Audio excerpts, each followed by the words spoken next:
Eu, no primeiro ano em que vim para o ensino superior, apenas recebi a bolsa pública certa, portanto, confirmada, em janeiro.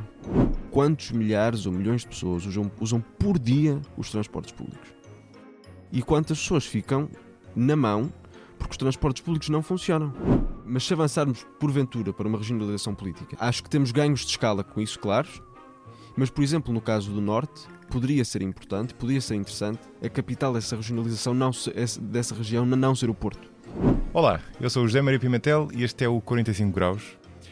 Como já devem ter percebido pela capa em que estou a contracenar com a minha versão mais infantil, este é um episódio especial. Na semana em que se assinala o Dia Mundial da Criança, o Expresso tem uma campanha para dar visibilidade e voz aos mais novos em diferentes podcasts e eu não quis que o 45 Graus ficasse de fora. Andei os dias a pensar quem seria o melhor jovem para trazer aqui ao podcast. E como alguns de vocês sabem, até cheguei a pedir sugestões nas redes do 45 Graus, mas embora tenha recebido ótimas recomendações, que agradeço, acabei por chegar à conclusão de que na verdade já conhecia a pessoa certa. O José Paulo Soares tem 22 anos, é licenciado em Economia pela Faculdade de Economia do Porto, a FEP, e é atualmente estudante de mestrado em Economia na Nova SBE, onde é bolseiro de mérito. Ele é o jovem que eu conheço que mais consegue juntar ter uma origem geográfica fora dos centros urbanos, e portanto que é importante dar representação, um percurso escolar brilhante e tem ainda tempo, ou teve ainda tempo, tem tido tempo para ter uma intervenção na sociedade civil e um pensamento sobre o país que parece, como vão ver, sair de alguém com muito mais experiência. Ele começou a interessar-se por política desde muito cedo. Ele só me contou esta história depois, mas eu quis incluí-la aqui na introdução. A mãe dele diz que quando ele tinha 5 anos, e depois do PSD na altura ter perdido as eleições para o PS de Sócrates, ele saiu-se com a seguinte pergunta à mãe: "Oh mãe, e agora o que é que vai acontecer à Manuela Ferreira Leite?"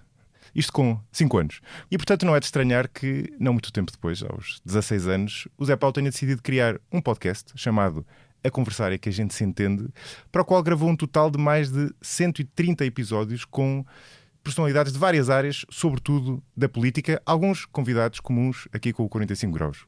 O envolvimento cívico levou ao associativismo estudantil, aos órgãos sociais da Banda Filarmónica, onde é músico em Sete, a terra natal dele, e à cofundação de uma iniciativa chamada Coletivo Matéria. Atualmente é ainda colunista no jornal Eco e comentador no programa Geração V da Rádio Observador. Durante esta conversa falámos sobre vários temas, começámos com a origem e o percurso de vida do convidado, que aqui teve um protagonismo maior do que costuma ter nos episódios do 45 Graus, onde vocês sabem, eu costumo falar mais dos temas do que da vida dos convidados, mas aqui fazia sentido. Isso levou-nos a falar do que o levou a começar o podcast dele, como foi a experiência de fazer esse podcast, sobretudo com figuras, em muitos casos, não só muito mais velhas, mas com cargos altamente relevantes e que à partida seria, enfim, um desafio grande entrevistar, e ele se fosse bastante bem. A vida de bolseiro, e como é muitas vezes difícil e instável a pessoa concorrer a bolsas, mesmo como é o caso dele, no caso de um bom aluno, e o que é que falta, na opinião do Zé Paulo, melhorar no sistema de bolsas em Portugal.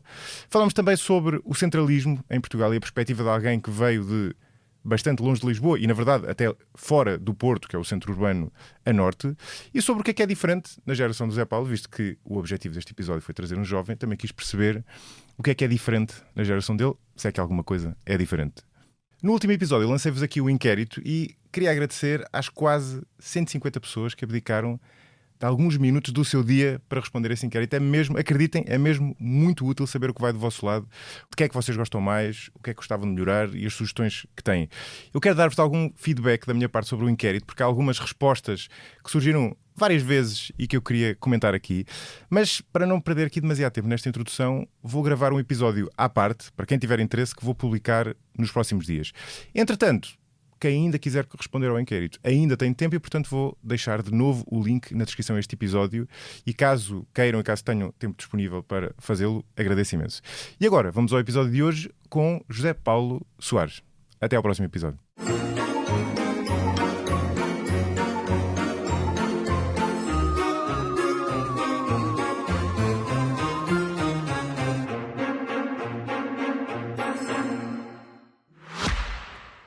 Se gosta de ouvir podcasts, conheça a oferta que o Expresso tem para si. Da política à economia, ciência e cultura, passando pelo desporto. Entrevistas marcantes, análises e perspectivas que fazem a diferença. Ouça em expresso.pt e nas principais plataformas de podcast. Expresso. Liberdade para pensar. Zé Paulo, bem-vindo ao 45 Graus. Obrigado. Olha, este podcast surgiu este episódio surgiu do desafio que a Joana Beleza, que é a Big Boss dos podcasts, me lançou de fazer um podcast com um jovem. Como de resto, ela lançou outros podcasts aqui.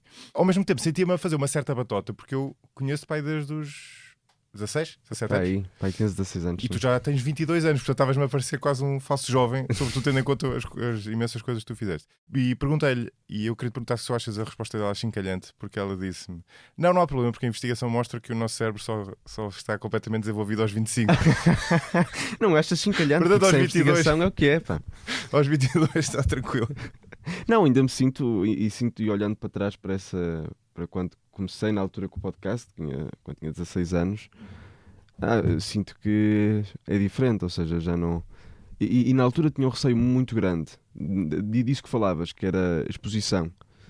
Tinha um receio enorme de talvez me expor com 16 anos, tendo a perfeita noção que muito do que diria mudaria a minha opinião entretanto. Certo, exato. E que poderia dizer coisas que me viria a arrepender. Mas também depois pensei, bem, em princípio eu estou a fazer mais perguntas do que dar opinião e, portanto, durante algum tempo isso foi um escudo que fui usando. Agora já nem tanto, mas acho que sempre com a ideia de que, com a certeza de que muito do que penso hoje talvez vá mudar, porque é perfeitamente normal. E pronto, e tenho a certeza que tudo isso está gravado, está escrito, está no site do Eco, seja onde for, não há muito que possa fazer quanto a isso. Se eu próprio penso nisso todos os dias, é como mais do que legítimo tu pensares nisso. Sim, fiquei exposto numa altura muito cedo, mas pronto, faz parte. Quanto mais aberto a pessoa estiver a nova evidência, mais provável, aliás, é inevitável mudares de opinião. Sim, é perfeitamente inevitável. Já me aconteceu várias vezes e isso faz parte. E portanto vai haver um vídeo ou um áudio teu ou um texto com ar muito certo a dizer qualquer coisa que depois ou entretanto não aconteceu, ou entretanto eu já achei que foi uma parvoíce. Às vezes também acontece sobre algum tema e às vezes estou a pensar o que é que vou escrever no Eco e penso, eu já escrevi sobre este tema, deixa-me ver o que é que está para trás. E penso, ora bem, que idiotice, e só passaram 2 anos ou 1 ano e meio, ou, ora, afinal de contas até acertei. Exato. Mas pronto, acontece de um lado ou do outro. Olha, explica rapidamente o teu percurso para quem nos está a ouvir, até porque eu próprio não o conheço completamente. Nós conhecemos-nos, tinhas tu, lá está, 16 anos, ou 17, na escola de verão da Fundação Francisco Manuel dos Santos, que é uma iniciativa muito gira que eles têm todos os anos com alunos do secundário entre o 10º e 11º. Sim, o meu caso foi no 10º para o 11º. Sim. Exatamente, onde eu tenho participado nos últimos anos e é uma iniciativa muito gira e tem sempre um processo de seleção que leva lá pessoas interessantes. Mas aquilo foi o teu início, quer dizer, desde então tu fizeste uma série de coisas, tens tido imenso sucesso académico, tens feito muitos projetos giros, entre os quais um podcast. E o que é mais interessante é que tu não és propriamente um filho da elite lisboeta. Não. Ou seja, tu não só não vens de Lisboa, como vens vens da zona do Porto, mas também não é bem do Porto, propriamente. Não sou bem do Porto. É de uma vila, Sete, não é? É Sete, peço desculpa. Entretanto, com o acordo ortográfico, com aquela invenção que eles fizeram, caiu o acento, mas sim, é Sete. Okay. Agora, como quem não viu o acento antes, vê-o sem acento e diz 7, mas diz 7. Mas sim. Mais um problema do acordo ortográfico. Mais um problema, assim, a queda de alguns acentos, já o para e outros, ou o pera e pera. Mas sim, comecei na altura, fui à escola de verão da Fundação Francisco Manuel dos Santos, foi que nos conhecemos na altura, e depois eu fui estudar para o Colégio EFANOR, no 10º ano, com uma bolsa de estudo da Fundação Valmir de Azevedo, que ainda hoje me mantenho. Portanto, eles pagaram-me os estudos e pagam-me os estudos até hoje. E foi daí que passaste de Sete para o Porto. Exatamente, foi aí que passei. Eu estudava em Paredes na escola secundária. Já na altura fui para aquela escola secundária em questão eu fiz o conservatório de música. Fala sobre Sete e Paredes, porque deve ser a primeira vez que se fala num podcast aqui. Portanto, é provável, sim. Aproveita. É provável. Sim, é uma terra muito marcada pelos comboios, porque, ou seja, passam os comboios, passa a CP em Sete e a linha do comboio, a linha do Douro. e portanto é muito marcada por isso, portanto vive essencialmente à volta da linha de comboio. Acho que tem, como é que é definir, tem um mosteiro histórico com mais de 1000 anos, e é a terra onde alegadamente terá vivido Afonso Henriques com o Egas Muniz, o seu aio, o seu fiel aio, que era da terra vizinha de Paços de Sousa, e portanto ali terá sido uma zona também importante a esse nível. E tenho uma banda de música, que também sou músico, que é, creio que, a segunda associação mais antiga do Distrito do Porto, já com mais de 190 anos, e portanto é uma associação com muita história, com muita história, portanto provavelmente seria assim que definia a vila, e foi lá que nasci, fui estudar no 5º ano para a cidade, para o Centro de Conselho em Paredes, na altura também, porque fui para o Conservatório de Música. E foi a forma, ir estudar música e estudar para o regime articulado de música, foi a forma de conseguir ir para a melhor escola do concelho, porque aquela não seria a minha escola caso tivesse que seguir as regras de onde nasci, portanto iria parar a uma escola pior. Na altura os meus pais fizeram o esforço de tentar ir para o Conservatório de Música. Comecei a aprender música antes, na banda filarmónica, e depois passei para Paredes, e fui lá que fiz até ao 9º ano. E portanto a música também sempre teve um papel importante desse nível. Ainda hoje sou músico, portanto ainda hoje aos fins de semana volto para ir às romarias, e pronto, essa parte sempre foi também importante. E depois no 10º ano surgiu esta oportunidade de passar para o Porto e estudar para Matosinhos, para o Colégio FANOR. Aí está, como dizia há pouco, com bolsa da Fundação Belmiro de Azevedo. E assim fiz os 3 anos no secundário, provavelmente na melhor escola do país, ou os segundos rankings, eu acho que provavelmente é mesmo. E foi uma oportunidade única. E foi aí também que surgiu a ideia de começar o podcast. Nós tínhamos uma disciplina de criatividade, e então tínhamos que fazer algo criativo, pá. E a minha ideia foi, vamos começar aqui, vou começar algo giro. A ideia eram só 6 episódios e era para ser uma coisa muito mais do que partidária política. Portanto, falar sobre ideologias, etc. Eu desde o meu 6º, 7º ano, que dizia que queria ir para a economia, mas talvez 10º, 11º comecei a pôr hipótese de filosofia, e portanto isso fazia algum sentido. E depois ainda fiz o exame de filosofia, ainda pus na minha ordem filosofia, mas pronto, tinha nota para entrar em economia, portanto sabia que haveria de entrar na FEP. Mas foi aí que começou o podcast. Nós na altura tínhamos conhecido no verão anterior, e chateei-te na altura para ajudar esse nível, e comecei na altura a ideia era 6 episódios. O primeiro convidado a aceitar foi o Carlos Guimarães Pinto, depois o Rui Moreira, e foram sempre aceitados ótimos convidados, e fui percebendo que se calhar não fazia sentido acabar ao fim de 6 episódios, e foram 130 e qualquer coisa, portanto foram quase 3 anos, e foi uma coisa que adorei fazer. Entretanto entrei na FEP, e comecei na faculdade a envolver-me em muitas coisas também, em vários tipos de associativismo, e o podcast acabou por ficar para trás, essencialmente porque senti que atingi... Eu achava que ainda tinha mais convidados que podia fazer, e pessoas que gostava de conversar, porque essencialmente era um ato também egoísta, não é? De alguém que vem da terrinha, que beneficiou do online a seguir à pandemia para poder fazer isto tudo. Exato. E de conseguir conhecer pessoas que eu nunca achei que poderia conhecer, não é? Exato. Circunstâncias completamente, sei lá, que eu nunca achei. As pessoas da família, amigos, era muito estranho, porque eu nem o Presidente de Câmara conhecia, não é? E portanto, era mesmo um salto maior que a perna. Falar com... Não sei qual foi o convidado mais high profile que tu tiveste. Acho que o Ricardo Araújo Pereira. Exato, com o Ricardo Pereira. Acho que o Ricardo Araújo Pereira. Mas sim, desde o Santos Silva, que foi o Presidente da Assembleia da República, há vários ministros que hoje são ministros, membros do governo também. Cheguei a ter 2 secretários de Estado, Duarte Cordeiro e o João Costa, que depois foram ministros, mas eram secretários de Estado. Foram ministros por causa disso, aliás. Sim, de certeza. Sim, de certeza.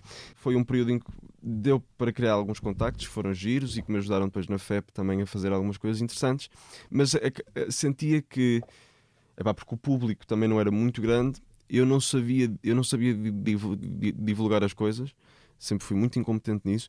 E depois, como fazia a edição do som, a divulgação, o marketing, convidava as pessoas, preparava os episódios, gravava, aquilo demorava muito tempo, e depois a parte do som ficava terrível, porque eu nunca tive jeito para aquilo.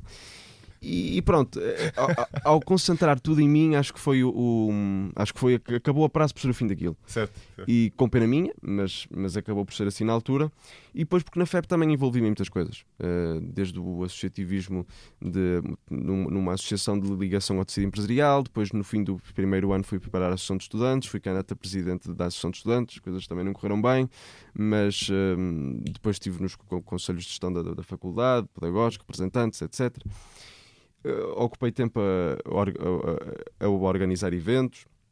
Organizei uma cimeira na altura em que estava na Associação de Estudantes sobre o ensino, com várias pessoas conhecidas, desde a Susana Peralta ao Luís Aguiar Conraria, ao Pedro Freitas, também julgo que todos eles foram convidados aqui do podcast, mas pessoas também mais políticas, desde o Rio ao Santana Lopes, ao Pedro Cisa Vieira, a Cília Meireles. Foi uma coisa com alguma dimensão. Impecável. E depois uma segunda, foi bastante giro.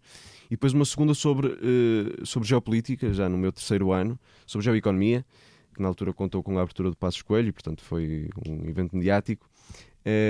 Também sobre a importância da geoeconomia, sentia que era uma falha do curso, não tínhamos muita exposição ao comércio internacional, e quando se falava sobre tarifas, quando a entrada do Trump para o segundo mandato, achei que fazia sentido, e agradeço muito ao professor Oscar Afonso, que na altura me deu carta branca. Também já foi convidado. É verdade, com a professora Cláudia, não é? Exatamente. Que na altura me deram carta branca para, portanto, ambos estão no Conselho Executivo. O professor Oscar é o diretor da FEP, a professora Cláudia, a vogal do Conselho Executivo, e que ambos foram partes importantes para permitir que tivesse não só o financiamento, como a liberdade para poder fazer uma coisa daquelas, e portanto foi giro. E portanto fiz assim o meu percurso na FEP, até que achei que fazia sentido, porque já tinha feito realmente bastantes coisas na FEP e já conhecia os meandros, fazia sentido procurar uma nova aventura, e vir para a nova SBE foi essa aventura.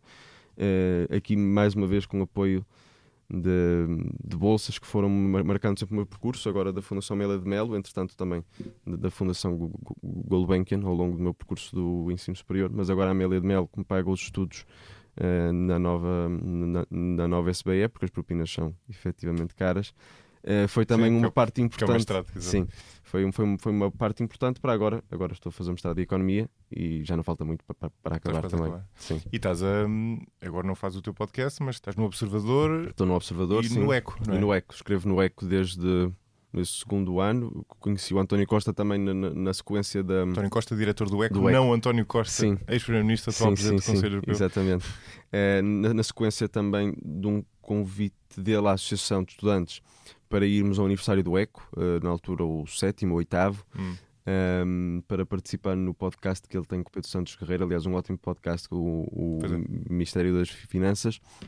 E depois, a partir daí, nós convidamos sempre para as nossas cimeiras, portanto, tanto na cimeira do ensino, como depois a que fizemos sobre geopolítica ou sobre geoeconomia, ele foi o nosso media partner, e portanto também nasceu aí a relação, e escrevo no ECA há coisa de 2 anos, e agora mais recentemente, desde cheguei a Lisboa, tenho tido a oportunidade de participar no Geração V, no Observador. Entretanto também tive também o coletivo Matéria, com mais 100 jovens muito mais brilhantes do que eu, esses sim brilhantes sobre que fizemos para isso, e foste também assinante.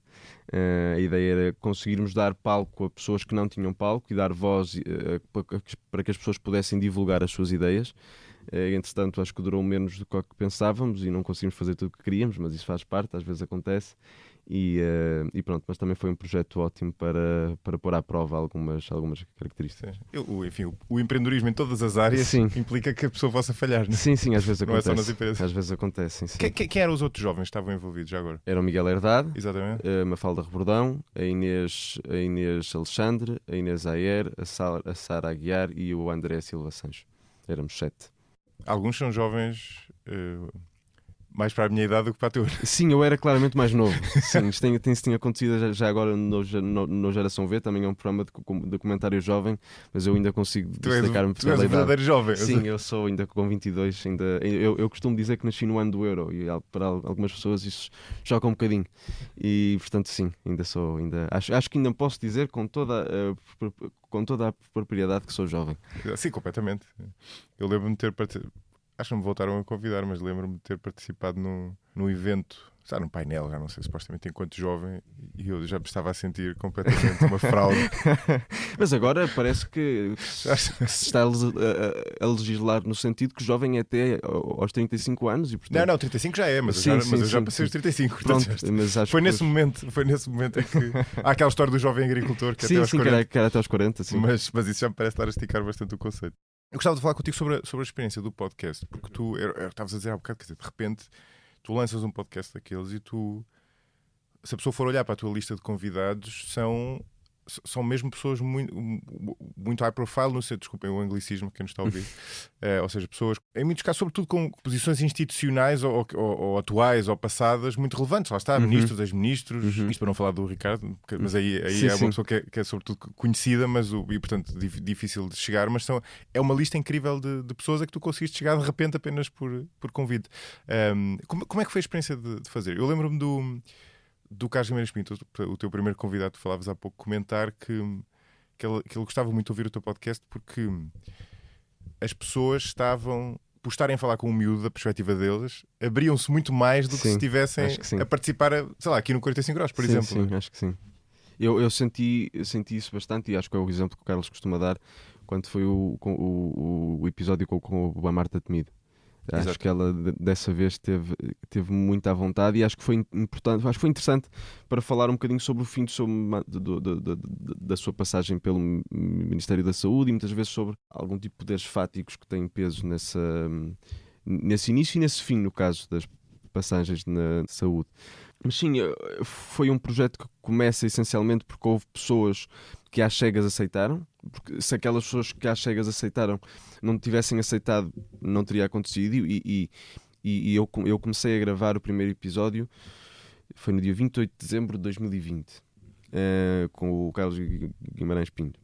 Não tinhas mais nada que fazer entre o Natal e o fim de ano? Não tinha, não. E que era para sair em janeiro, sair no dia 30 de janeiro, julgo eu, de 21. Ao início eu achei que podia nem sequer acontecer, porque há pessoas que aceitam e depois foi difícil marcarmos, mas quando o Carlos aceitou e marcámos logo a data, acho que esse foi o momento que começa a acontecer. Depois o Rui Moreira aceitou e foi o único episódio que fiz ao vivo, na Câmara do Porto. E as pessoas foram aceitando aqueles primeiros às cegas, não sei muito bem porquê, acho que pela idade. Deixa eu ver o que é que este puto tem a dizer. O que é que pode correr mal? O que é que pode correr mal. E depois acho que há muito o efeito de as pessoas que já estão para trás são conhecidas, porque é que eu não hei de aceitar. Foi exatamente o que me aconteceu aqui. Foi exatamente o mesmo fenómeno. E foi acontecendo. E acho que esse fenómeno foi que me deu a mão nessa altura para que as coisas fossem correndo. Eu tentava sempre ir relativamente bem preparado com dados e tentava fazer uma conversa em que beneficiava do online, na ideia de que eu deixava as pessoas falarem, tinha dificuldade em interrompê-las e, portanto, por não conseguir interrompê-las, muitas vezes levava respostas longas, algumas mais chatas que outras, mas dava tempo às pessoas para falarem, que é uma coisa que nem sempre tem. Exato, é uma das virtudes dos podcasts, sim, também, talvez a principal. Sim, e acabei, acho que beneficiar um bocadinho disso, beneficiei da idade, e mais pessoas foram aceitando, e depois eu sempre fui muito chato. E eu chateava mesmo até as pessoas aceitarem. Lembro-me quando o Ventura lá foi. Realmente o Ventura seria um bom nome para o mais conhecido também. Sim. E esse episódio tem uma boa história que já me contaste. Se calhar é o que vais contar agora. Sim, não foi nada fácil. Não foi nada fácil, porque eu na altura encontrei o número da assessora de comunicação no site do partido. Estava lá para meio perdido, porque o partido estava a começar, portanto eles tinham um número de telefone. A senhora hoje é deputada por Setúbal, Patrícia Carvalho. E na altura eu chateei-a, todos os 15 em 15 dias, até que realmente me trouxe, até que o Ventura lá fosse. Ele falhou as primeiras 2 vezes. E tu ligavas para lá mesmo? Eu ligava para lá, eu ligava não é primeiro, ligavas para lá. Eu ligava à senhora e com tudo, portanto eu era mesmo muito chato. E da mesma forma, como muitos deputados no Parlamento, eu ligava às senhoras que atendiam a chamada no Parlamento e pedia só para passarem para e as suas senhoras, não sei se já me conheciam ou se liguei muitas vezes para lá mesmo, e elas passavam para os partidos, ou seja, o que for, e fui ficando com alguns contactos que fui usando e que fui chateando essas pessoas para conseguir ir trazendo alguns convidados. Depois usei as redes sociais também, usava e-mails em que ia encontrando, e depois as pessoas, entretanto, já conheciam e fui conseguindo ir chateando uma e outra pessoa para que fossem dando um e outro contacto e que assim conseguisse ir chegando a mais pessoas. Portanto, foi-se criando ali um efeito de rede, não é? Exato. Que foi importante. Mas sim, acho que foi essencialmente por ter sido, se calhar às vezes incómodo, fui muitas vezes chato, procurei e-mails, às vezes por tentativa e erro também, mas fazia parte daquele processo de tentar chegar às pessoas. O que eu acho incrível é que tu fizeste uma coisa que eu nunca me lembro de fazer. E na verdade é óbvia, que é andar à procura dos números de telefone. A minha estratégia passa sempre, enfim, hoje a maior parte das vezes eu já acabo por fui construindo essa rede e lá está, depois a pessoa consegue chegar de uma maneira ou de outra. Mas no início o que eu fazia era enviar e-mail ou procurar as pessoas nas redes. Nunca me ocorreu, por exemplo, com políticos, alguns números ligar simplesmente para o Parlamento. Sim, aí tentei. E alguns números de políticos que estão nas redes, que estão na internet perdidos. Como assim? Pessoais? Sim. É sério? Chegou-me a acontecer. Não vou estar a dizer que pessoas foram, porque senão as pessoas também vão lá procurar. Sim, e não quero estar a incomodar a vida dessas pessoas, mas sim. Mas que estava no perfil do Facebook, é isso? Sim. Cheguei a encontrar em currículos que estão perdidos. Claro. E eu ia procurar e perdia bastantes horas a encontrar e fazer listas de contactos para potencialmente convidar as pessoas. E depois nas redes sociais ia para o Twitter, muitas vezes as pessoas punham algum post e eu me mandava uma resposta a dizer que gostava de mandar uma mensagem, se me pudesse seguir, porque se não me seguisse eu não conseguia mandar mensagem, e portanto pedia para as pessoas me seguirem e aí sim fazia o convite. E também aconteceu algumas vezes ser pelo Twitter, pelo Insta, e sim, portanto foi muitas vezes assim. Ligava aos partidos, ligava ao PSD e até que alguém me conseguisse passar um contacto para depois conseguir ligar ao assessor de imprensa dessa pessoa, ou seja o que for, e principalmente com partidos mais pequenos, isto foi importante. Chegou-me a acontecer, para convidar a Inês de Sousa Real do PAN, ligar ao PAN no Parlamento e ser ela própria a atender o telemóvel, e portanto foi muito fácil fazer esse ajustamento. Sim. Ir todos num partido pequeno. Sim, e portanto nos partidos pequenos também acontecia às vezes. E sim, foi um processo que se foi fazendo e fui chateando muita gente e muitas pessoas. A essas pessoas tenho que pedir desculpa às vezes, mas sim, era uma parte essencial para que fosse possível. Muito bom essa história. Como é que foi o episódio? Eu não sei se ouvi por acaso o episódio do André Ventura, como é que foi? Ou seja, foi diferente do discurso dele normal? Sentiste? Foi porque, para já, isto foi na altura de umas eleições. Foi antes das eleições de 22. Portanto, terá sido no fim do ano de 21, início de 22, já não me recordo. As eleições de 22 foram dia 30 de janeiro de 22 e, portanto, terá sido dezembro, novembro de 21, diria, por aí. E o André Ventura, portanto, estava na altura a preparar para as eleições e acho que é relativamente conhecida a sua capacidade de, antes das eleições, fazer um processo de moderação que normalmente ele faz. Sim. E ele estava nessa altura num processo de moderação para as eleições seguintes. Ele ainda era deputado único nesta altura. E depois eu não quis cair nos temas normais dele. Para falar sobre ciganos, que era o tema que ele mais usava na altura, era ciganos e castração química. Isto vem a seguir às eleições presidenciais de 21, em que o discurso dele é sobre isso. E então quis levá-lo para um tema que ele não falava muito, que era sobre a Europa. E falar sobre as famílias políticas da extrema-direita europeia, porque é que o Chega se tinha integrado na altura no Identidade e Democracia, como é que ele via a potencial junção dessas famílias, etc.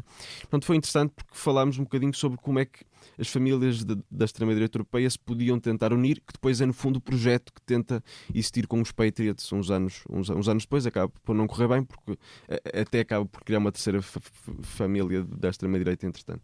Mas, portanto, eu tentei levar um bocadinho para esse tema. Ele teve bastante fair play, porque eu até meti com ele com o facto de ele não ter ido ao debate das europeias de 2019, quando ele fundou, antes do Chega ao Basta, e prefere ir debater penaltis para a CMTV. E, portanto, ele até tem algum fair play com isso, porque ele não foi ao debate dos partidos pequenos. E, portanto, acho que foi um episódio interessante, porque tentámos fugir um bocadinho aos temas normais e ele entrou no jogo e, portanto, fugimos a isso.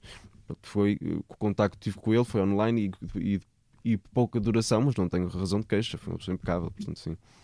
Se tivesses de recomendar às pessoas 1, 2, 3 episódios para ouvirem do teu podcast, A Conversar, que a gente se entende, quais é que, quer dizer, tirando estes 2/3 de que já falámos, quais é que tu recomendarias?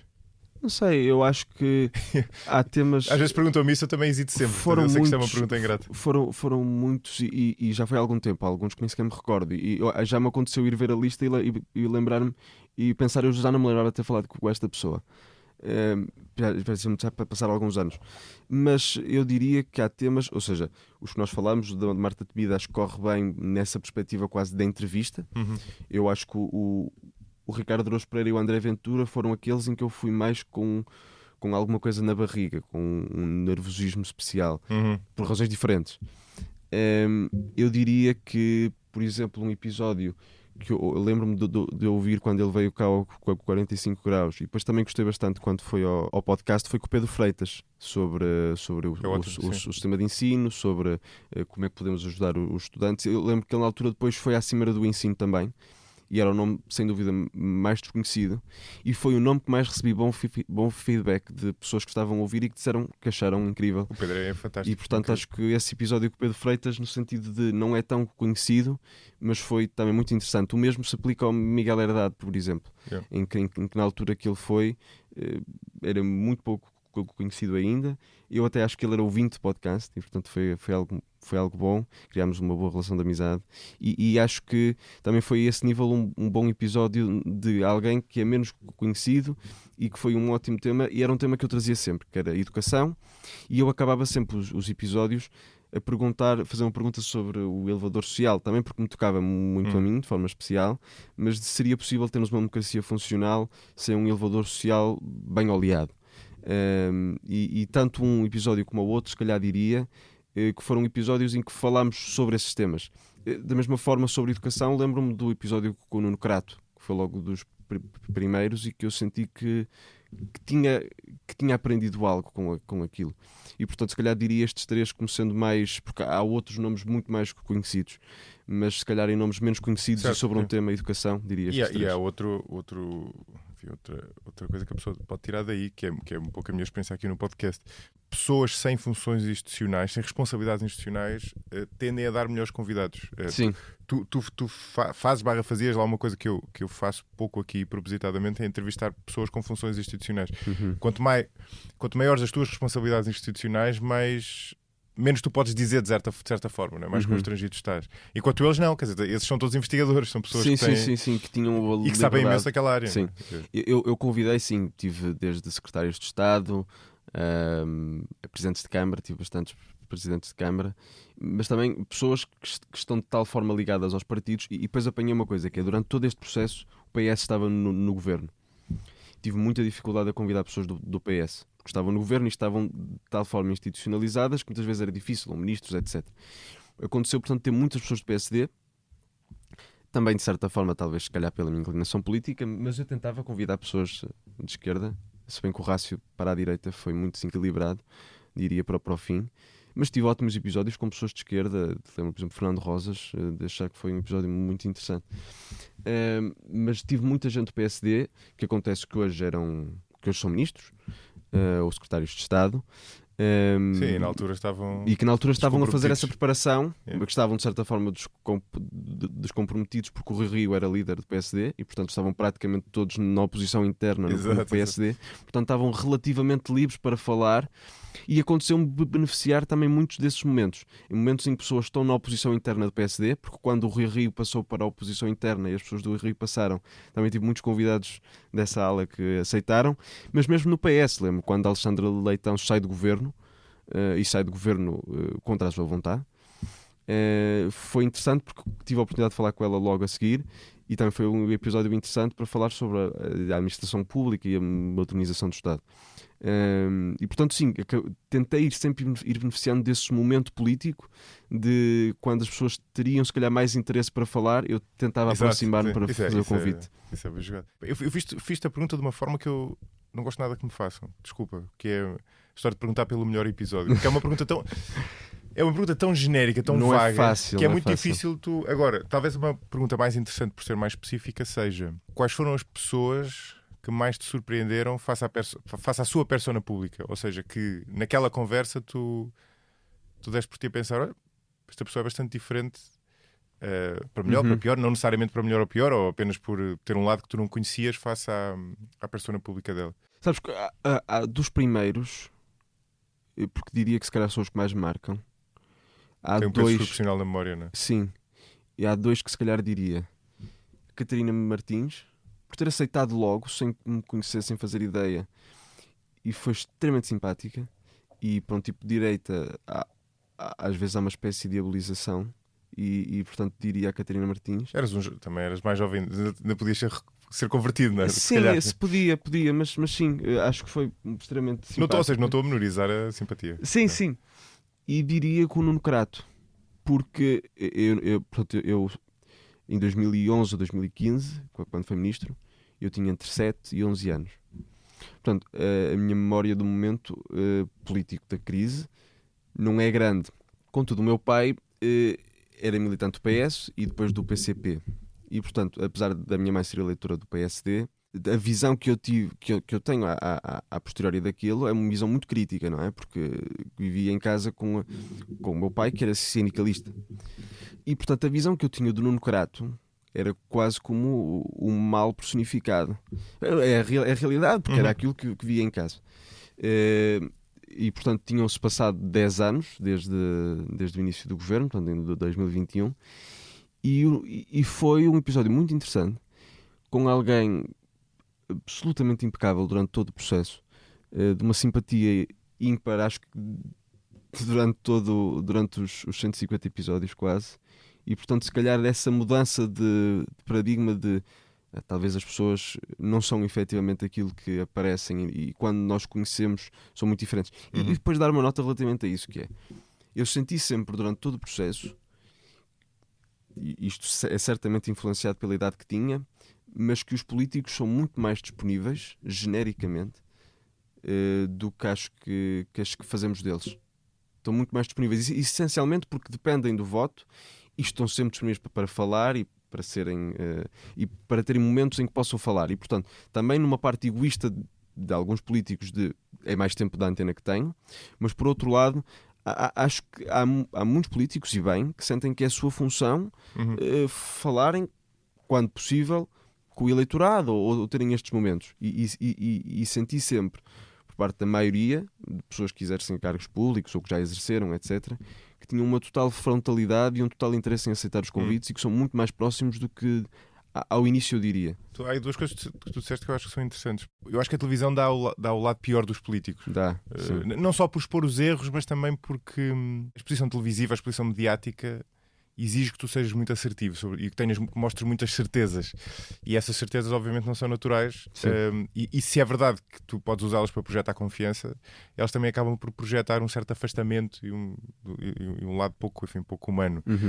E depois são pessoas normais, não é? Que no fundo estão por trás, não é? Há alguns casos em que há uma espécie de seleção adversa e a política, como as empresas, quer dizer, quaisquer cargos muito competitivos, selecionam psicopatas, não é? Psicopatas no sentido clínico. Mas sim, mas isso acaba por ser exceções. A maior parte são pessoas normais, quer dizer, que estão a fazer aquelas funções. E depois há outro aspecto que eu acho que às vezes é subvalorizado dos políticos face a outras ocupações, que é verdade que a política tem poder e, portanto, um político pode ser, e muitas vezes acontece, pessoas com uma certa altivez ou lá está, com esse afastamento. Mas, ao contrário de outras ocupações, seja no Estado, seja no privado, ao mesmo nível, em que tu podes fazer um percurso completamente fora independente, digamos assim, do resto da sociedade, tu, enquanto político, tens de estar disposto a expor-te e a interagir com as pessoas. Ou seja, não tens outra hipótese. Sim. Mesmo o Cavaco, por exemplo, parece aquela pessoa distante. Ele teve de fazer muito mais arruadas e campanhas vezes do que eu e tu provavelmente faremos na vida, não é? Eu, pelo menos, enfim. E, ou seja, a pessoa tem mesmo de se expor, não é? E tem de estar disposta a isso. Não é? Eu, por acaso, o nome do Cavaco, eu tentei algumas vezes que o Cavaco Silva fosse, e tive algumas vezes que senti que estive verdadeiramente próximo. Eu ligava bastantes vezes ao Gabinete do Sacramento para chatear. E houve algumas vezes que pareceu que ia dar, depois acabou por nunca. Mas eu fiquei sempre com aquela ideia que se tivesse pressionado mais tinha sido possível. É como dizias, ou seja, há esse efeito de. É a profissão, é a profissão deles, tem mesmo essa proximidade e eu beneficiei disso.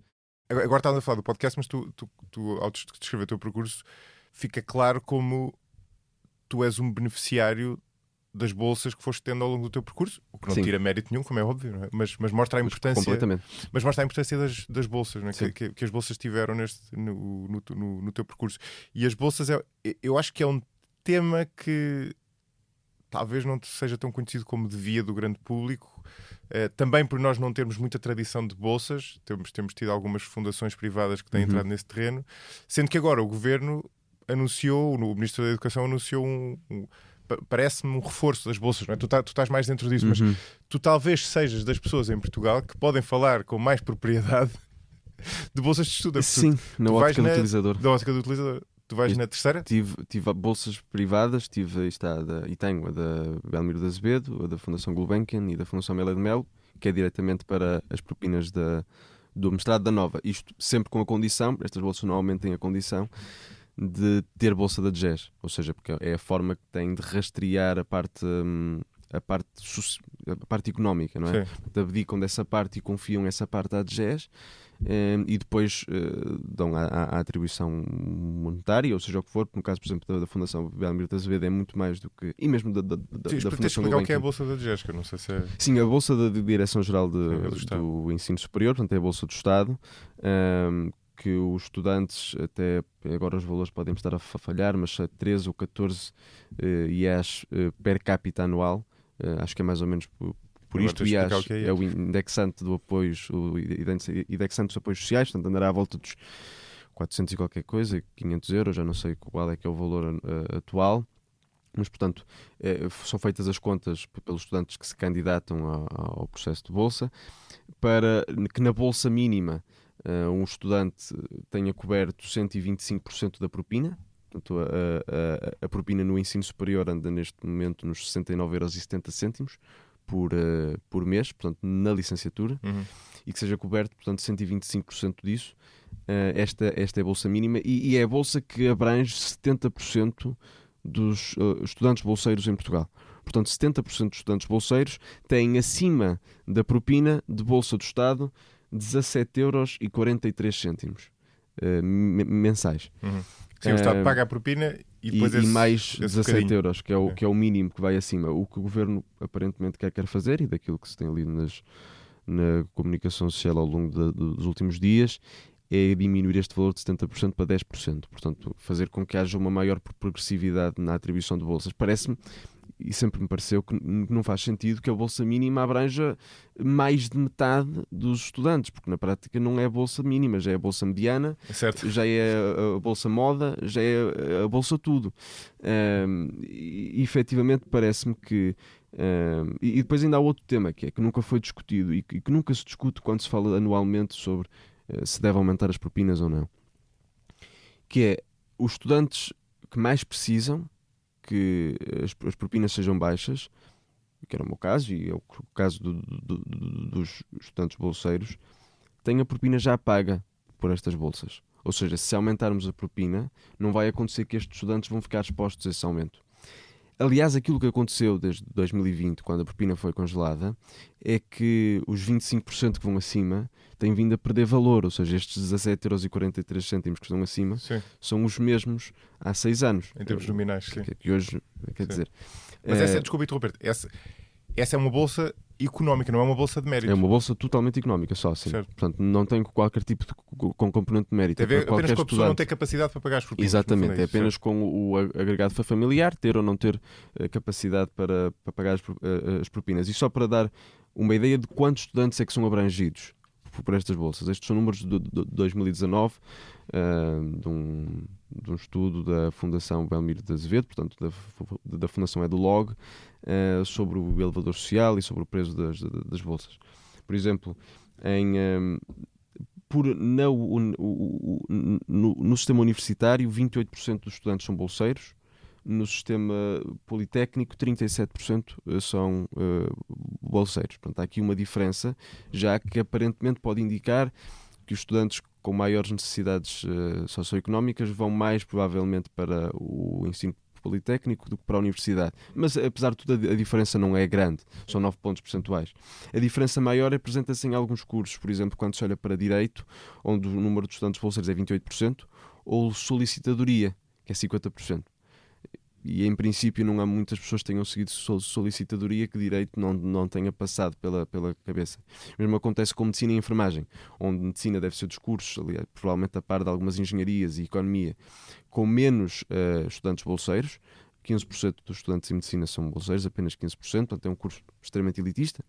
E enfermagem, com 40% dos estudantes bolseiros. Portanto, quer dizer que, em princípio, entre pais não licenciados ou pais com mais dificuldades académicas e um filho médico, deve haver, se calhar, 2 gerações. Portanto, se calhar vão passar antes por enfermagem ou por outro curso e só depois é que vão ter hipótese de poder chegar ao curso de medicina. E, desculpa interromper-te, no fundo admitindo que essas pessoas são todas iguais, isso significa que o meio de onde as pessoas vêm tem uma influência nas notas que elas têm. Sim. E, portanto, na possibilidade de ir para medicina e não para enfermagem. Esse efeito existirá porque, em princípio, os cursos de medicina e de enfermagem provavelmente estará mais espalhado pelo país que medicina, mas não será esse efeito de distância ao curso, será mesmo um efeito de acesso a melhores escolas, acesso potencialmente a escolas privadas, com melhores professores, ou possivelmente mesmo o ambiente familiar que tem impacto. E também a literatura diz que a escolaridade das mães tem um impacto grande, e isso nota-se, por exemplo, mesmo dentro de medicina, que já é um curso que podemos dizer será com certeza um dos cursos mais elitistas do país, ou mais elitista, e portanto que é um curso apenas universitário. Se olharmos, por exemplo, para a Universidade Nova de Lisboa, 75% dos estudantes têm a mãe com o ensino superior. Se olharmos para a Universidade da Beira Interior, 20% têm a mãe com o ensino superior. É uma diferença de 55 pontos percentuais. A diferença é mesmo muito grande, e o mesmo acontece, não tão grande, mas entre a probabilidade de ter a mãe com o ensino superior no ensino universitário público é de 43%, no Politécnico é 24%. Portanto, são 20 pontos percentuais de diferença. Ou seja, o país é, em média, pouco escolarizado, e sabemos que os filhos de pessoas mais escolarizadas têm uma possibilidade muito maior de ir parar às melhores universidades e aos melhores cursos que os outros. E como dizias, acreditando que na média são mais ou menos iguais, porque a coisa está relativamente aleatorizada, aquilo que acontece é um efeito em casa e é um efeito das escolas onde vão poder estudar. E, portanto, mesmo a atribuição de bolsas não resolve um problema que está à partida, que está a montante, está apenas a tentar mitigar algum tipo de efeitos que possam existir a jusante e tentar garantir que os estudantes tenham acesso ao ensino superior na mesma. E eu tenho dúvidas de que o sistema funcione com a mínima eficiência que seria exigida. Eu no primeiro ano em que vim para o ensino superior, apenas recebi a bolsa pública certa, portanto confirmada, em janeiro. Como assim? Já estava o ano a decorrer? Já estava o ano a decorrer. A sério? Porquê? Porque só fazes as candidaturas tarde no ano, que eu não consigo perceber porquê. É uma coisa que eu não acho concebível que um estudante faça inclusivamente as candidaturas de acesso ao ensino superior sem saber se vai ter bolsa, sem saber se vai ter residência, claro, sem saber se é elegível para ter residência ou complemento de alojamento. Um estudante entra no ensino superior, muitas vezes, sem ter a certeza, pode ter uma ideia, porque teve a ação social antes disso, mas sem ter a certeza se vai ser elegível ou não. E todos os anos é um processo de incerteza. Eu na altura, a Susana Peralta e o Miguel Herdade, sabendo deste meu caso pessoal, chatearam-me a escrever um artigo para o Público, que eu escrevi exatamente sobre o atraso das bolsas. Eu acho que me lembro desse artigo, por acaso. Porque estava em janeiro e depois recebi a resposta uns dias depois do artigo. Por acaso acabou por... Se tivesse adiado mais o artigo, já ia ficar sem efeito. Porque foi efetivamente logo aí. Mas estava em janeiro já. Porquê? Porque depois há constantemente pedidos de papéis, documentação, que é pedido todos os meses, mais papéis, mais documentos, que não são pedidos numa fase inicial. Este foi o meu 4º ano de candidatura a bolsas e eu só tive a bolsa efetiva, portanto a confirmação total, em novembro. Em agosto disseram-me, pronto, eu vinha estudar para Lisboa e atenção, tenho encontrado pessoas do lado dos serviços da ação social impecáveis que respondem sempre na hora, mas os serviços são demorados, muitas vezes não é pelas pessoas que lá estão, que foram sempre, nunca tive razão de queixa ao longo destes 4 anos. Sim, pode ser por falta de recursos, por exemplo. Acredito que seja, porque eu este ano, quando vim estudar para Lisboa, nasce a questão do alojamento, não é?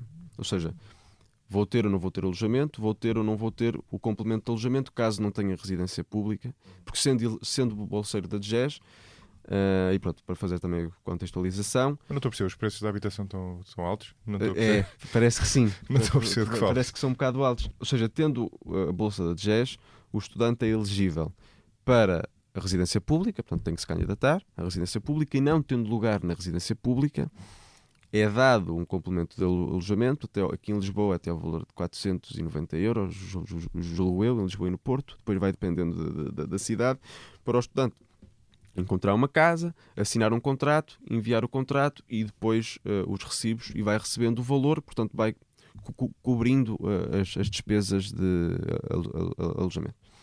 Cheguei a Lisboa, ou melhor, março, abril, o ano passado, começo a tentar perceber com os serviços da Ação Social como é que isso ia funcionar para o ano a seguir, por causa também de complicações com a Bolsa aqui na nova SBE, portanto todas estas contas estavam a ser feitas na altura para ver se seria possível ou não seria possível vir estudar para Lisboa. Começo a falar com os serviços da Ação Social, do Porto, passam para Lisboa, em que me dizem, tu não vais ter residência pública, porque estava a haver obras, mas só podes assinar o contrato depois de, em agosto, te dizermos com toda a certeza se vais ter ou se não vais ter. Portanto, tive que ficar até agosto à espera para poder assinar contrato, para eles me confirmarem que não ia ter, e quando me confirmaram, disseram: tu não tens lugar em residência, se vieres a ter bolsa, terás complemento de alojamento. E aí sim pude assinar o contrato, pude comprometer-me com uma casa, e só em novembro é que me disseram tens bolsa, e só em novembro é que comecei a receber para trás o valor que estava para trás da residência, do alojamento, que entretanto tinha passado o mês de setembro e o mês de outubro. Ou seja, eu não consigo perceber, não me faz sentido que quando um estudante faz uma candidatura, isto já era o meu mestrado e já era o 3º ano, ou o meu 4º ano de bolsa, já conhecia mais ou menos os meandros da coisa. Mas um estudante de 1º ano, que venha de qualquer zona do país, para Lisboa ou para o Porto, faz a candidatura, quando recebe a colocação, vai se inscrever na faculdade, sem saber se vai ter bolsa, porque tem uma atribuição de uma bolsa automática, mas que na realidade pode ser revogada. Pode ser revogada, sem saber como é que vai funcionar com o alojamento, se não tendo alojamento, se pode ou se não pode procurar residência, porque só depois de ter a confirmação formal é que pode assinar um contrato. E depois a transição deste meu 1º ano de mestrado para um 2º ano, e novamente ao nível do alojamento, é novamente uma nova confusão, porque volta a ter que poder ir para a residência caso tenha lugar. E, portanto, acaba por ser tudo... Não percebo como é que não há mais renovações automáticas, atendendo a que as alterações de rendimento não são claro, era reais. Renovava automaticamente, e depois, se houvesse algo que estivesse errado, uma verificação a posteriori. Havia uma verificação a posteriori e podia ser revogado. Não consigo perceber como é que é possível que os estudantes entrem no ano sem saber qual é que vai ser a sua condição. É efetivamente um processo, muitas vezes, muito instável. E pronto, o ano passado, quando decidi vir para cá e quando entrei no mestrado na nova SBE, já não tinha, eu candidatei-me em janeiro, e já não tinha, e quando recebi a confirmação que tinha entrado no mestrado de Economia, já não tinha bolsas da nova SBE, já tinham acabado. Portanto, aquilo tem um plafond, e eu candidatei-me em janeiro, as candidaturas abriram em dezembro, candidatei-me em janeiro, e já não tinha bolsas. E então fiquei numa situação um bocado difícil, não é? Portanto, perceber, eu na altura, a minha mãe e o meu pai que me perdoem, mas escondi-lhes a informação e andei a tentar encontrar alternativas, que não queria preocupá-los. E portanto andei a tentar perceber que alternativas é que teria possível, como é que ia funcionar com o alojamento, e foi aí que comecei todo o processo de tentar perceber como é que as coisas iam funcionar. Depois tive a sorte de ter bolsas privadas que me voltaram a ajudar, mantive as bolsas que tinha de trás, e tive a bolsa da Fundação Amélia de Melo que me paga a propina, e pronto, as coisas acabaram por se voltar a compor. Mas todo este processo é um processo muitas vezes muito instável, muito incerto, e é perfeitamente normal que a maioria, ou a totalidade dos políticos, que legislam sobre este tema não têm ideia do que é este processo. Certo, exato. Porque nenhum deles tem um filho que seja bolseiro. Talvez agora a entrada de novos políticos, até muito nos chega, de pessoas que tenham vindo completamente fora da política, talvez tenha trazido alguns casos de pessoas que face aos rendimentos anteriores, se calhar até tiveram filhos nessa situação. Mas a maioria das pessoas não será com certeza este o cenário. E há uma falta de consciência da instabilidade que é este processo todos os anos, temos que voltar a pedir, sempre com o bichinho atrás da cabeça, de saber que se alguma coisa acontecer no caso da Bolsa de GES, todas as bolsas caem numa espécie de dominó, porque estão todas dependentes daquilo. Exato. E portanto, este é todos os anos, chegada mais ou menos à altura do fim do ano, início do próximo, é um bichinho que está aqui, com o receio de, se alguma coisa a acontecer, há de ter que se encontrar uma solução. E um caso pessoal, uma pessoa próxima de mim, estão nesta altura ainda em maio, pediram novos documentos, a bolsa já foi confirmada em outubro, ou lá o que é que foi, e agora estão a pedir novos documentos, não sei muito bem porquê. Em maio. O ano acaba... Até o ano quase a acabar. Estamos em altura da época de exames, do fim de ano. Portanto, estou agora no meio da época de exames, essa pessoa também está. Estão agora a pedir mais documentos. É um sistema que não consigo perceber. As falhas são mesmo muito grandes e impacta aqueles que eu acho que não deviam ser impactados. Claro, pois, exatamente, aqueles que estavas a querer. Ainda havia outra coisa que queria falar, que é, ou seja, acho que a Susana Peralta vai falando sobre isto algumas vezes, que é muitas vezes para estes estudantes, que foi também o meu caso, há um desincentivo grande na margem a trabalhar. Ou seja, até há bem pouco tempo, um trabalhador, alguém que fosse bolseiro e começasse a trabalhar, perdia a bolsa. Isso foi alterado há uns anos. Aliás, com o processo que nasce numa petição, que na altura tive o gosto de ajudar, ainda tinha o podcast e recebi uma mensagem de alguém a dizer se pudesse ajudar a divulgar e tal. E na altura tive o gosto de ajudar e isso foi alterado. Mas ainda hoje há uma incerteza constante de, se for de trabalhar, se for receber algum tipo de rendimento do trabalho, isso influencia as contas e que se perca tudo o resto. E o efeito de dominó é tão grande que, como o sistema não é claro, como não é clara a captação que se tem, ou seja, eu não sei quão próximo estou ou não do limiar. Não faço ideia. Posso tentar fazer algumas contas, mas o sistema é complexo. E muitas vezes leva-nos a fazer contas, a pegar na máquina calcular e tentar perceber qual é que é a posição, se podemos trabalhar ou não, porque o efeito, o desincentivo ao trabalho, nesta margem, é muito grande. E há muitos colegas, trabalhadores, estudantes, ou pessoas próximas, em que este problema é real. Há outros países onde um estudante que trabalha tem apoios, porque o Estado percebe, nós vamos então ter aqui uma espécie de sistema de imposto negativo, o Estado percebe que, em princípio, se este estudante quer estar a trabalhar para além de estudar, não será porque está a nadar em dinheiro. E, portanto, há apoios a esse nível. Creio que em França, creio que na Dinamarca. Uma espécie de sistema de transição. Exatamente. Sim. Em Portugal, não. O imposto implícito é muitas vezes 100%. Ou seja, há uma perda total de apoios. Eu, quando fiz o estágio de verão o ano passado no BPI Gestão de Ativos, houve um conjunto de apoios que a família perdeu porque porque tive um mês a trabalhar em julho. E depois foi toda a complicação de voltar à Segurança Social para novamente esses apoios terem que ser pedidos. Tenho casos próximos também de que começam a trabalhar estudante, porque é importante ter aquela fonte de rendimento, e há um conjunto de apoios que sai fora. Portanto, se o salário ao fim do mês já são se o salário para a pessoa que está a fazer um part-time já é de 400 ou 450 euros, se líquido já são só 400 euros, se isso se subtrai 150 euros ou 200 euros de apoios que deixam de contar ao fim do mês, na prática, aquela pessoa, o incentivo a trabalhar é ir fazer 20 horas por 200 euros. E há muitas pessoas que vão dizer, se calhar eu não quero. Só mesmo aqueles que estão mais expostos é que vão dizer, se calhar por 200 euros dá-me jeito ainda assim de trabalhar. Portanto, mais uma vez, o Estado está a prejudicar e a esquecer-se daqueles que mais precisavam. Sim. Esse caso é incrível, aquilo que tu começaste por contar da pessoa no primeiro ano. Só ter o resultado da bolsa. Só tive em janeiro, sim. Em janeiro. Quer dizer, para quem Eu acho que, entretanto, o sistema de bolsas automáticas está melhor. melhor. Ok. Espero que esteja. Sim. Mas no meu ano foi o primeiro ano em que houve e foi uma confusão. Se eu recuar a essa altura, isso é uma altura da tua vida, ainda por cima em que o tempo passa mais devagar. Porque é muito intensa. Sim, Aqueles primeiros tempos de faculdade. Janeiro é uma coisa que está no futuro muito longínquo. distante, muito distante, sim. E independentemente desse lado caricatural, a verdade é, isso tem um efeito perverso, não sei se já pensaste nisto, isso implica que eu vou ter de fazer uma escolha, ou tu tiveste de fazer uma escolha sem ter a certeza se ias receber a bolsa.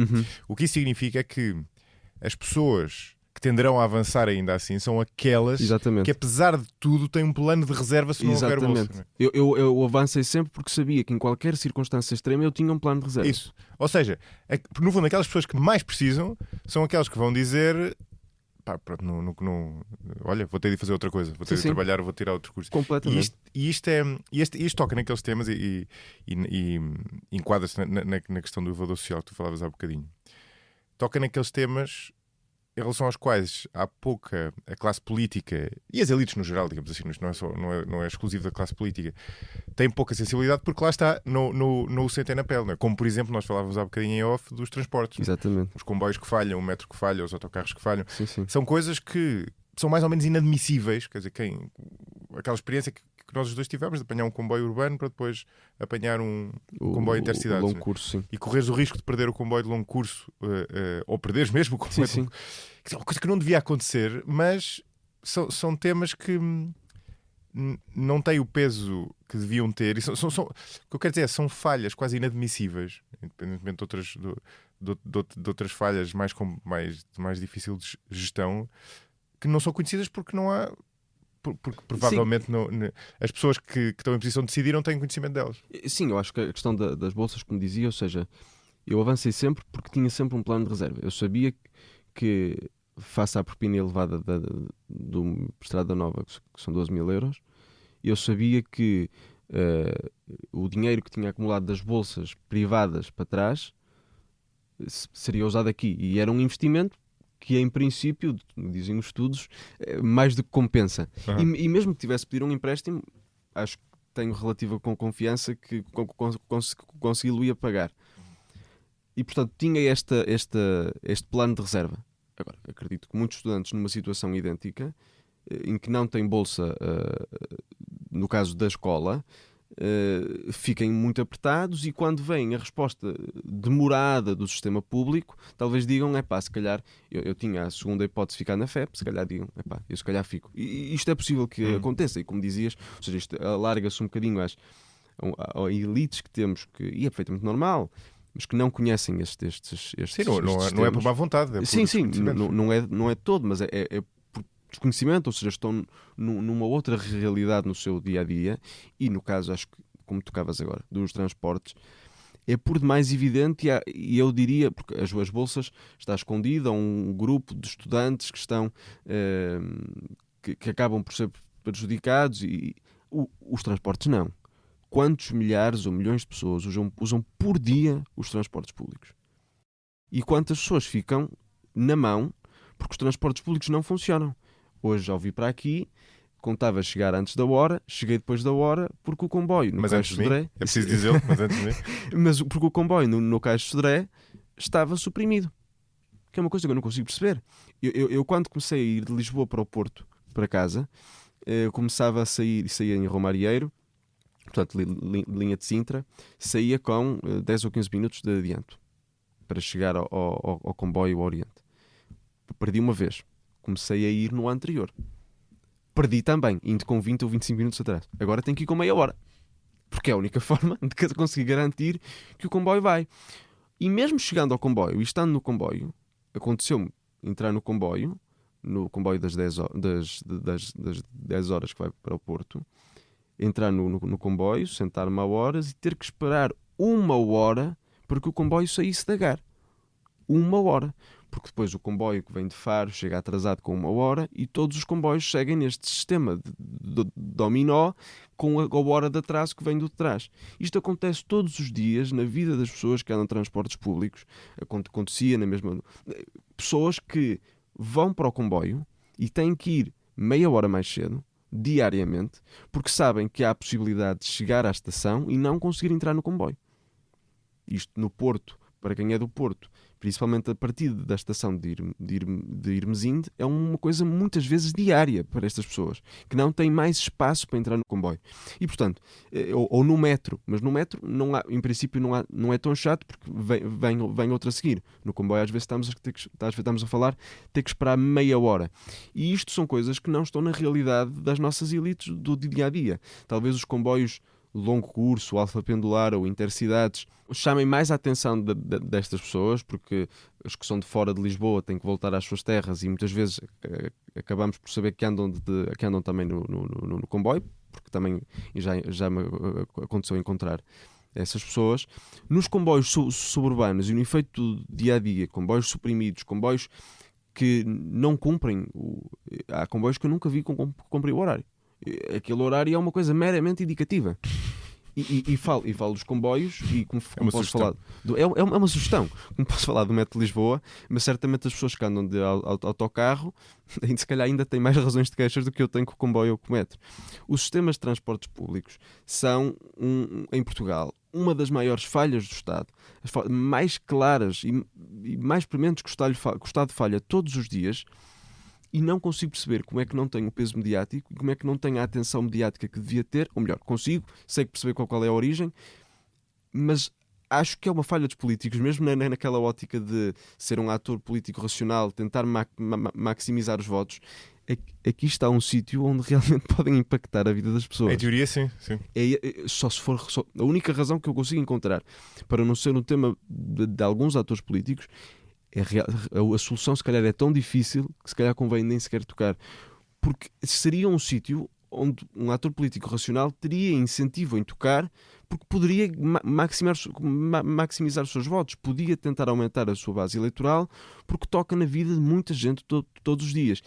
E se calhar fazendo a ponte para um sítio que se calhar também nós queríamos levar, e só estarmos a ter esta conversa e falar disto, eu e também tu, na ótica de ser um problema que impacta muita gente, essencialmente no Porto e em Lisboa. Porque o resto do país não é impactado por isto, porque certo, não tem metro e não tem comboio. E, portanto, há aqui um problema também de centralismo nestas duas grandes cidades. Como é que sabias que eu ia puxar esse tema já? Se calhar... Ia exatamente falar disso, porque tu tens... Enfim, eu não queria que o episódio fosse... só sobre coisas mais no país. Mas já dissemos bem dos políticos. Acho que temos, é verdade. O início é sobre isso. Um podcast diz bem dos políticos. Acho que já cumpriu a sua obrigação de dar uma dose, de contribuir com alguma dose de otimismo. Tu não só fizeste um percurso com muito mérito de partir de um meio relativamente desfavorecido e de subir e de estudar graças a bolsas e não só bolsas económicas, mas bolsas de mérito. Sim. Mas tu também vieste de fora do centro. Agora chegaste a Lisboa e estás no ECO, no Observador. Agora cheguei ao centro, sim. Agora estás em todo lado. Não, mas fora de brincadeiras, tu começaste tudo isto e começaste o teu podcast a partir, na altura já no Porto, mas longe da maior parte das pessoas que entrevistaste. Não é? Não é o exemplo do Carlos, do Rui Moreira também não por acaso terão sido os primeiros. Sim. Mas tiveste a entrevistar pessoas de muito longe. Eu sei que este tema do centralismo é um tema que me interessa muito e até porque o meu projeto de tese de doutoramento tem a ver com isso, mas isso é que é um tema que te interessa também muito a ti, sendo que o sentiste na pele. E tu foste olhar para os números da proveniência dos representantes políticos portugueses dos mais altos cargos. Sim. E isso deu uma análise muito interessante. Eu andei, quando comecei a escrever para o ECO, quis fazer coisas próprias. Eu queria andar a procurar coisas e andava um bocadinho à cata de encontrar dados interessantes ou coisas interessantes que ninguém tivesse olhado. E a dada altura, numa aula de economia monetária, o professor dizia que nós éramos a elite. Nós, na FEP, éramos a futura elite do país. Exato. E eu, genuinamente, comecei a pensar, eu não me recordo de nenhuma pessoa que tenha passado, que se tenha licenciado na Universidade do Porto, tenha sido Presidente da República ou Primeiro-Ministro. Então, nesse dia cheguei a casa e fui procurar. O universo também não é assim tão amplo, não é? Desde 1974, os Presidentes da Assembleia da República, os Primeiros-Ministros e os Presidentes da República, onde é que tinham estudado. No caso dos Presidentes da República, apenas o Costa Gomes não estudou em Lisboa. Ao que parece terá estudado ciências, ou terá estudado matemática na FCUP, no Porto. Mas não foi eleito, não é? Portanto, dos presidentes eleitos, todos eles estudaram e licenciaram-se em Lisboa. Alguns deles não eram de Lisboa, como é o caso, por exemplo, de Ramalhianos. E Cavaco Silva. Ou Cavaco Silva.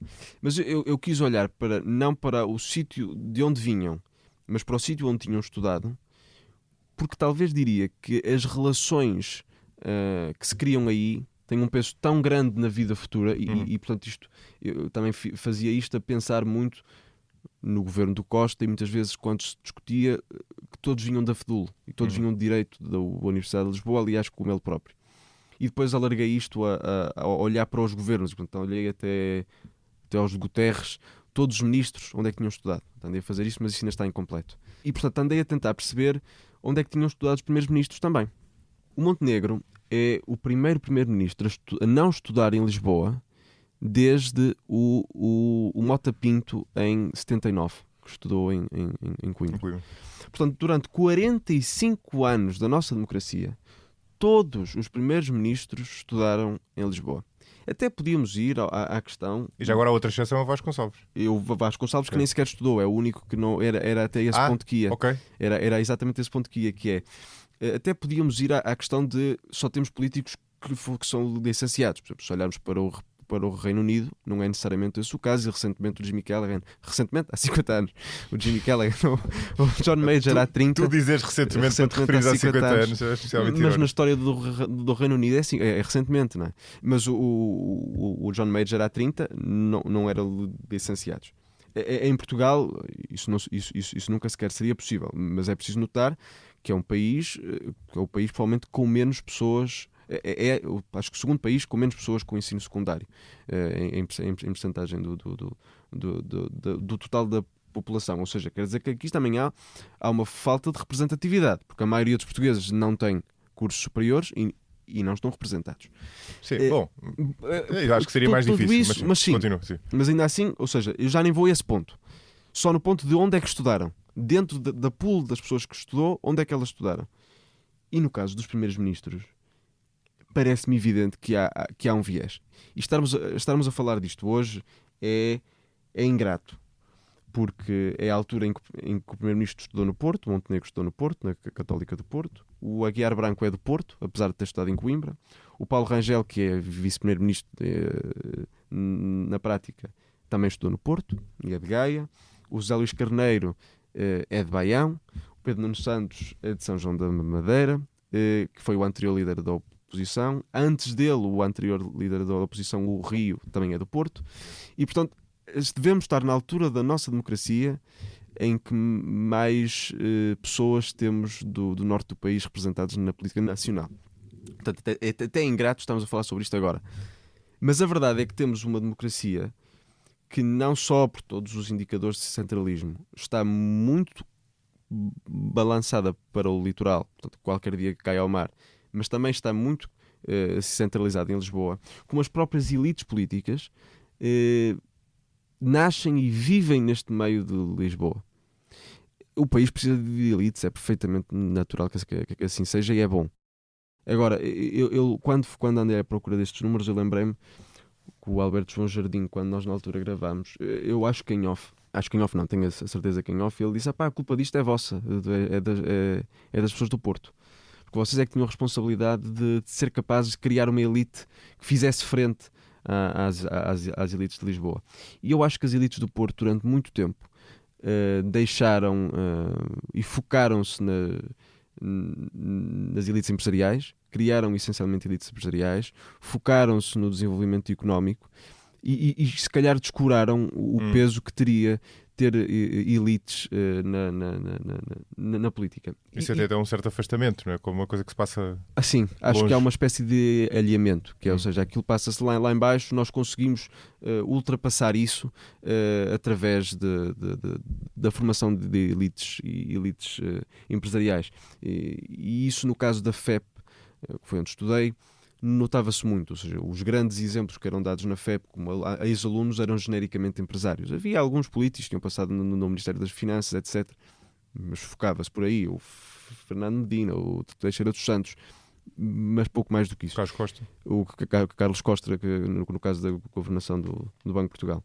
E ontem, quando estava a pensar sobre isto, decidi ir ver outra coisa, sobre qual é que era o impacto? Porque eu no artigo fazia também uma comparação entre o destino dos presidentes da Câmara do Porto e o destino do presidente da Câmara de Lisboa. Os presidentes da Câmara de Lisboa, conhecidamente, têm todos um destino nacional, desde o Jorge Sampaio, que foi Presidente da República, o João Soares chega depois a ser Ministro, o Santana Lopes é Primeiro-Ministro, o Carmona Rodrigues também foi Ministro, o Medina Ministro foi, e o António Costa, então, a pessoa com mais tempo em funções governativas. Mas o Carlos Moedas não tem ambição nenhuma dessas. Não, de forma alguma. De forma alguma. E fui olhar para qual é que é a capacidade, ou qual é que é o peso das outras autarquias na formação das elites nacionais políticas. E ontem andei a tentar, isto são números que tiveram muito pouca confirmação ainda, mas ontem andei a olhar para trás, até com a questão que já tinha visto dos ministros até ao Guterres, andei a olhar para trás para tentar perceber quantos ministros é que começaram por ser presidentes de Câmara. Portanto, que de certa forma tiveram algum peso nas suas elites locais e depois passaram para o palco nacional. Eu encontrei apenas 6 casos.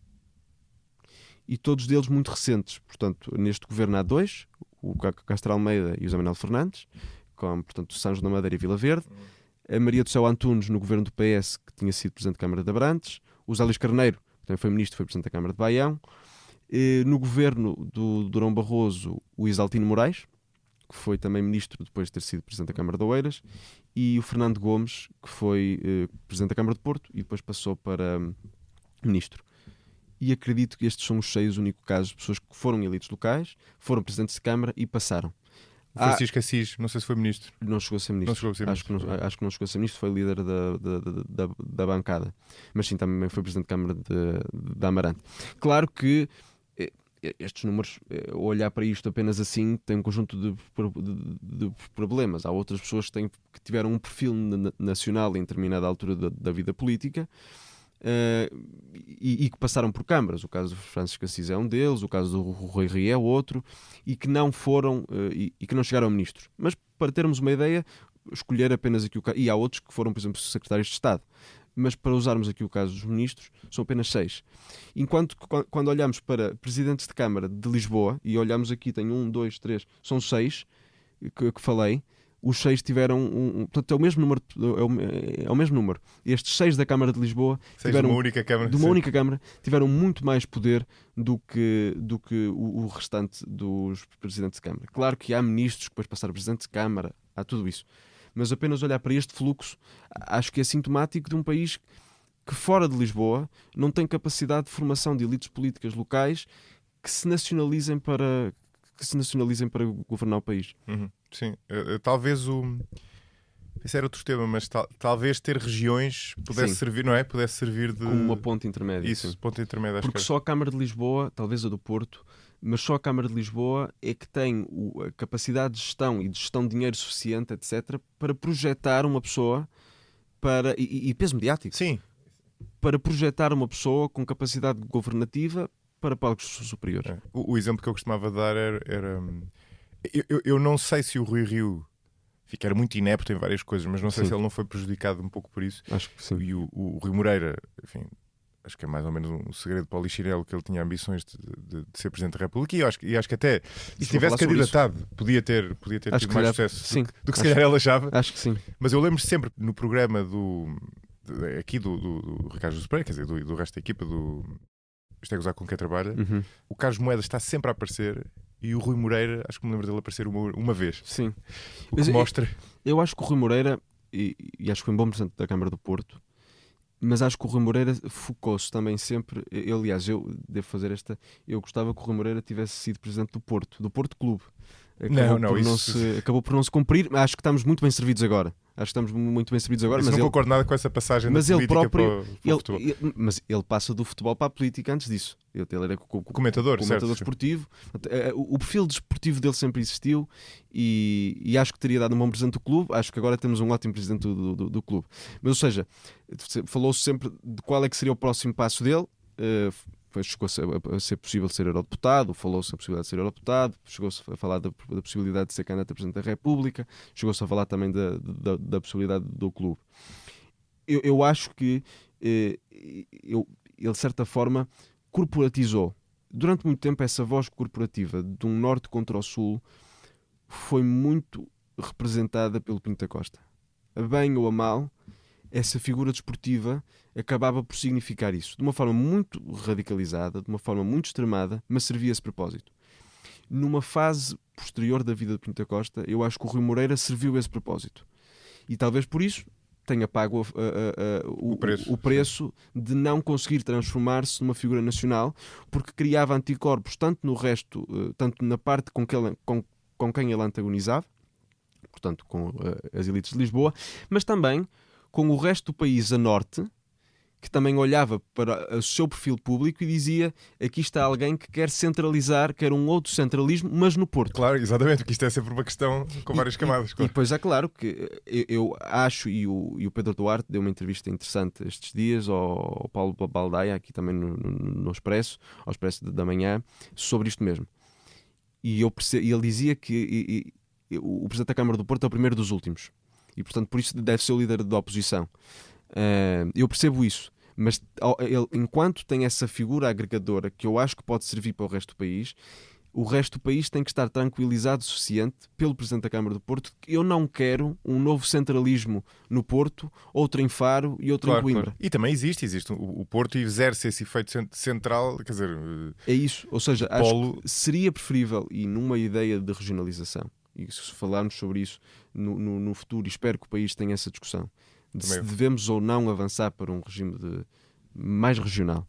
E que tipo de regionalização é que queremos? Porque pode ser só administrativa, pode ser política, pode ser num conjunto variado de coisas. Administrativa já mais ou menos temos. Mas avançar, apesar de tudo, para uma maior legitimidade, porque neste momento ninguém conhece os presidentes das CCDR.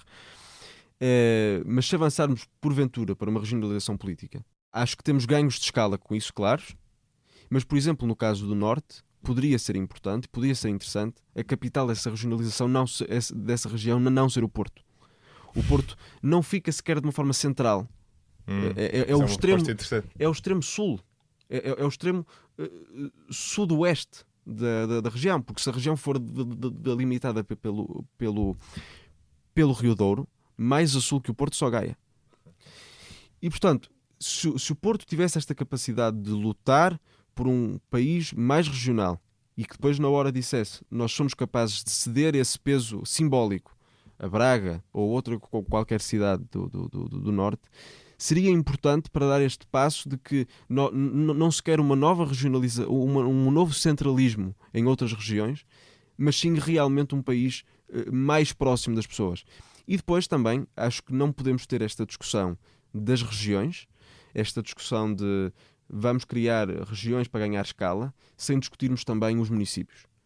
Acho que se criarmos um conjunto de regiões que deem escala e temos das regiões locais mais pequenas, portanto, as freguesias, aquelas que têm, eu tinha aqui esse número, somos o 7º país da União Europeia com menos habitantes por unidade local inferior. Consideradas a freguesia, sim, mas também somos o único que tem freguesias. É isso, ou seja, como temos uma estrutura local tão próxima e que se criarmos uma estrutura média como as regiões, acho que faria sentido termos a discussão, até para não haver uma multiplicação de cargos. 100% de acordo. Termos uma discussão de fusão de municípios. Claro. Não, aliás, eu sou altamente defensor da regionalização, mas obviamente teria de passar por fusão de freguesias, quer dizer, se não ficamos com um sistema... Eu digo mais freguesias, mesmo os municípios. E eventualmente os municípios, claro. Que há concelhos, acho que podíamos ter limites mínimos de habitantes por freguesia e limites máximos de tamanho, para não se perder, para não ser uma escala demasiado grande, mas acho que não podemos criar...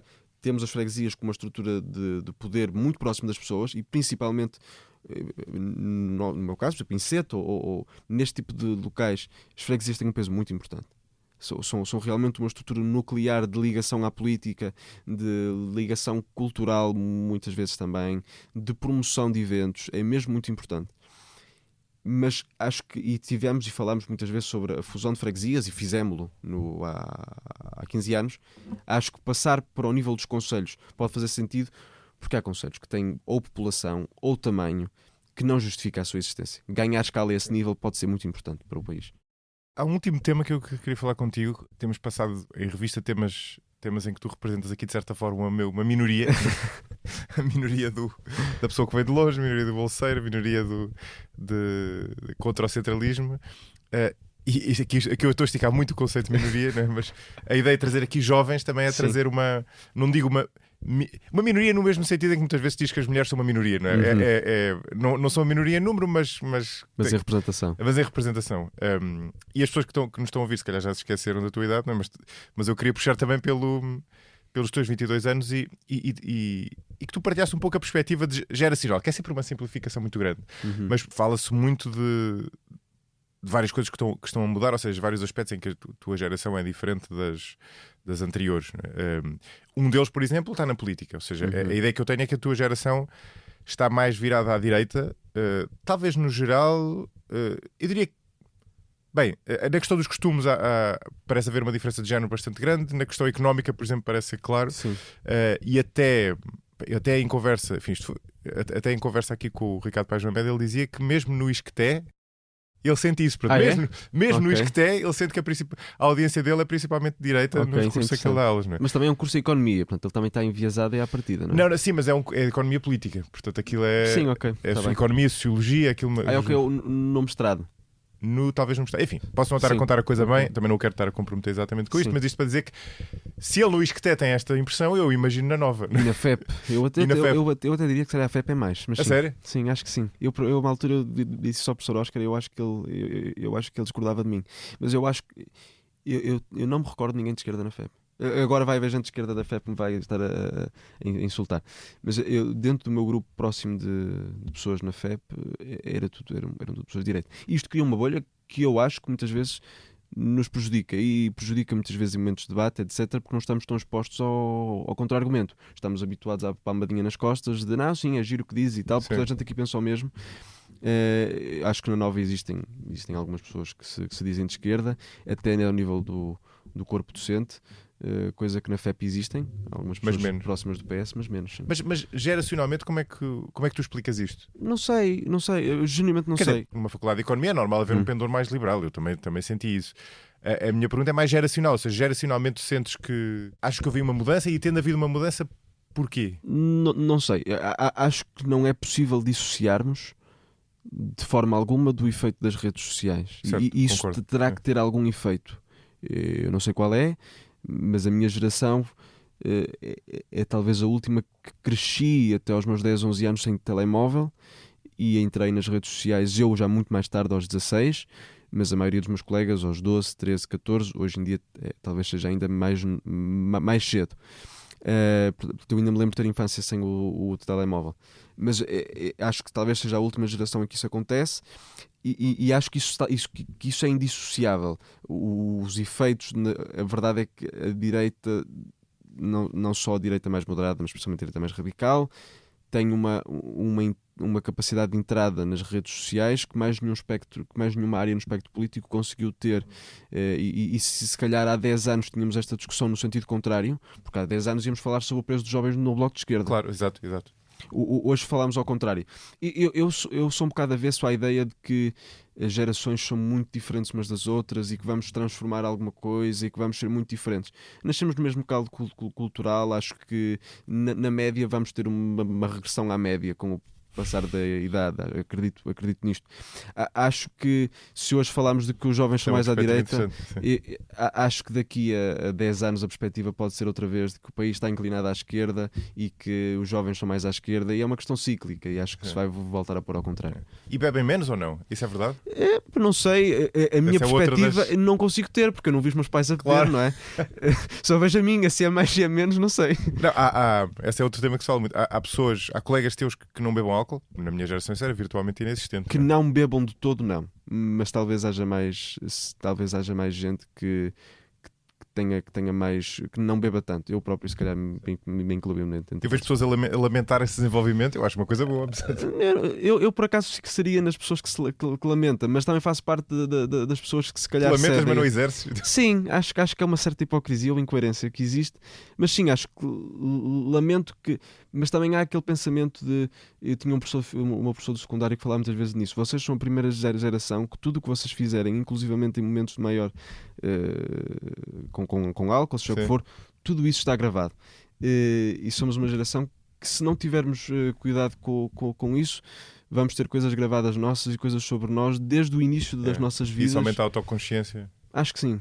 Acho que sim. Acho que esse pode ser um efeito, um driver para isso. Zé Paulo, obrigadíssimo. Obrigado, o gosto foi todo meu. Foi um grande episódio. Espero que tenhas gostado e que tenha cumprido o objetivo. Depende.